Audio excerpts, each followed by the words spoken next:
Trabar pa. Oo. Diba yung Ito tie beam ay 6. Anim.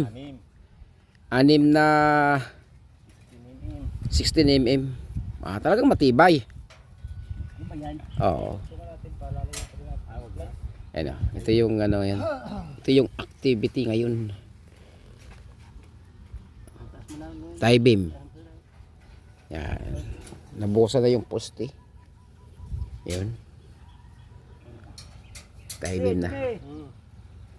Kaya hindi pala basta-basta magawa ng ano. Poste. Tie beam. Yan. Kaya ano? Ganda pa. Ano nito? Tama na lang. Forma na lang ko lang din oh. No, yun din. Yan.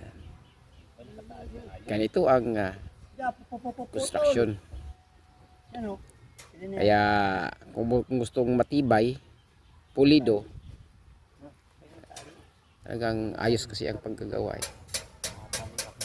Yan. Talagang tibay. Diba yan? Makina na rinog. Ha? Makina rinog. Di na Kahit may linog. rinog. Rinog din na ano yan. Matibay yan.